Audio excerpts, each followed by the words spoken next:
Hi, I hope you've had a quick look at the other lesson on how to draw straight lines. This is a new one. I'm John, and I'm just going to go through a number of tricks and things that you can do just to help practice building your skills, drawing lines, straight lines, doing a bit of hatching, going a bit of 3D, showing how we can make depth in pictures just by using a few straight lines. And here we go.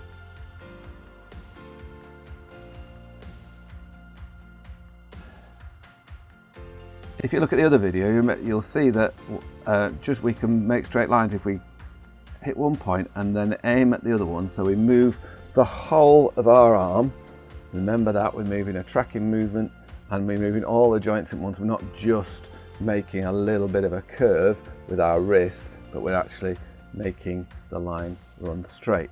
So here we go straight from one to another. And if you're a little bit shaky like I am, we can draw towards, or we can put two lines on, and we can draw against. Now, what I said after that was, can we draw some more lines to make a shape? Which obviously we can, and we can build up these shapes. I'm going to extend that a little bit more up to here. I'm going to take this one and extend that one. I'm just going to go around and make a little bit of boundary box around here. Because of the practice that we've done making our line straight with our dots, now we can move the arm freely, holding the pencil quite lightly, and build up a number of shapes. Now what I'm going to do now is I'm just going to build up a number of rectangles around the first one. So we're just building a few rectangles. I suppose it looks like a pile of letters or a pile of paper, or just some abstract design. In here, what I'm going to do, I'm just going to keep on, I'll show you something in a minute, but if I just make another box within that, we'll see how we can create distance. Now, just to build up our practice, and it's all about practice is this, that's what builds your confidence. It's only a piece of paper, and you can make mistakes, you can start again. It's dead easy, you can rub it out. There's no thing, it doesn't have to look like anything, it's just practice. But these are the things that we need to think about. First of all, when we're drawing towards us, we can think about how heavy the line is. By that, and I'm going to call it the line weight, or if we're going at horizontal, it's very, very light. If you think about it, the pencil, when it's touching the paper, is microscopically close to the paper, and then it's just adding pressure and it's just putting that extra bit of graphite on, and we can gradually build up weight. So first of all, one of the skills to learn is to press on or not to press on. I would say that is the number one thing people, when they start drawing, certainly children, they'll start to, and they'll grip the pencil and they'll gouge a hole in the paper. And what we need to do is to be sensitive and light. It's a really good skill, and it's all about that control of your fingers and the gentleness or the heaviness of the, without losing care of the pencil. So we can do that in all sorts of different directions. And these rectangles are just here to provide a framework to build a design on. So I'm getting heavier and heavier. And so the first thing to concern yourself with is the weight of the line. W-I-G-H-T, the weight of the line. And these are things that we can vary. We can vary the weight of our line. We can also vary the spacing. So if we keep an even distance, like I've done before, or we can vary the spaces between them, and that creates a different impression. I'm going to go this way with this one now. So I'm going to start with very, very narrow lines, See, I'm pulling the pencil towards me and I'm gradually increasing the distance of that line. And I'm using an even weight here. Just keep that weight even as you do these first exercises. Larger, larger. And now here, what I'm going to do is I'm going to start with one in the middle-ish, fairly close. And this is all about control as well. Can you vary that distance and keep it parallel? It's all quite important, particularly if you're going to be a designer and you want to design things and draw things. This is really useful. So we get this thing building up. Now what I've done here is I'm creating shapes. You see here I've sort of bent a bit. Really what I should be doing is making shapes, and you tend to get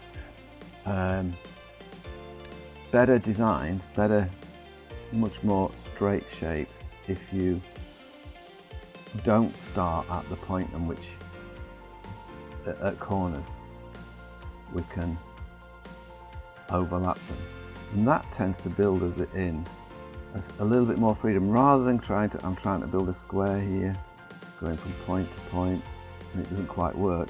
If I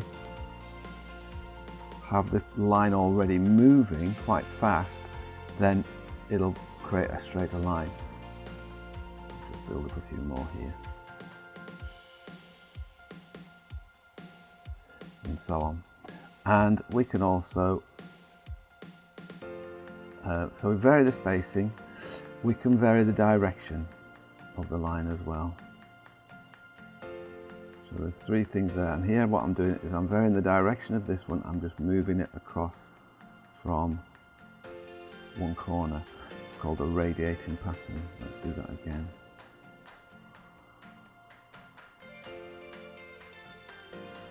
So we can end up with things like that, and we can keep on going with this to our heart's content. So this one is varying the pressure, varying the weight of the line, and also then varying the spacing. If I do that over here, I want to show you that again. So if I have heavy lines close together and then gradually open them up and then bring them together again and increasing the pressure, we can have great fun, hours of fun, maybe not hours, but certainly doodling. And what that is doing is it's creating a tone, so that in the end that creates a tone or a degree of shade,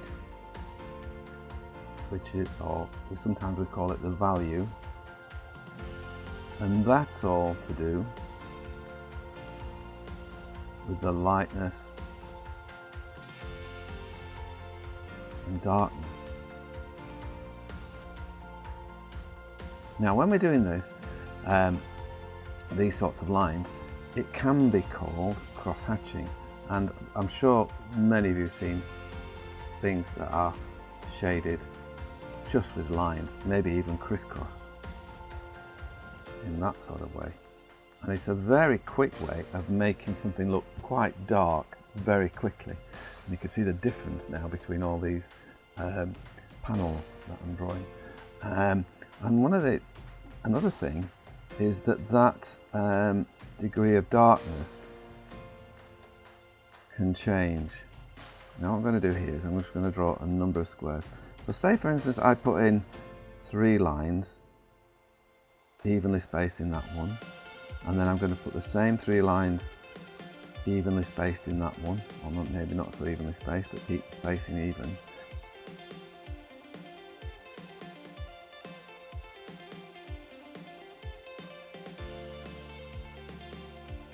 So 1, 2, 3, 1, 2, 3, and then if we double the number of lines, I'm cutting those in half again, we can see that that is now, into the eye, it actually becomes twice as dark.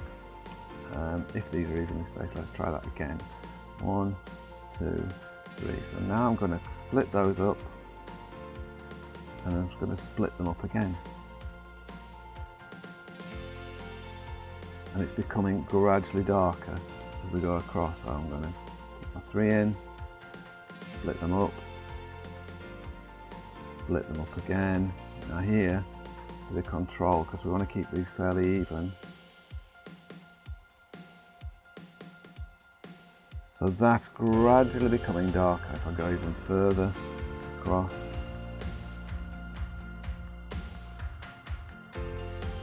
So these now are more or less going to be next to each other.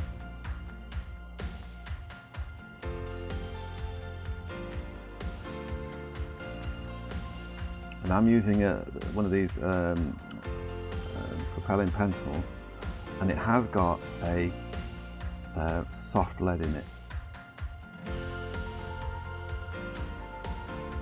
So you can see this is how this band now is getting, the tone is getting lighter. I could even do one over here and just put 2 in, and do one over here and put 1 in. And we can see a gradual change of tone as we go across. Really useful. So that's it for now. Hope you've really enjoyed that, and you'll have some fun doing the exercises, and I'll see you on the next video.